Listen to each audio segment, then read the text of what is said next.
Did you know the creamy sauce on your fish didn't start with seafood? Today, we uncover the surprising Russian roots of tartar sauce. Tartar sauce is a mayonnaise-based condiment famous for fried fish, but its name and origins actually lie with a raw meat dish from the Baltic region.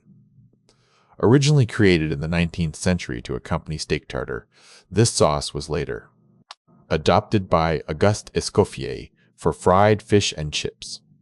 The name Tartar comes from the historical Tartars of Russia, not from beef tartare. However, modern recipes often include raw onions and pickles. Its creamy texture and tangy acidity are scientifically designed to cut through the richness of fried fish, balancing heavy fats with vinegar notes, while seafood is balancing heavy fats with vinegar notes. Traditional, this versatile sauce works equally well with chicken fingers or even roasted meats due to its fat-cutting properties. Despite being high in calories from mayonnaise, it remains a culinary staple that has evolved from raw meat to global seafood favorites. Now you know the Russian history behind your fries. What is your favorite way to enjoy tartar sauce? Let us know in the comments.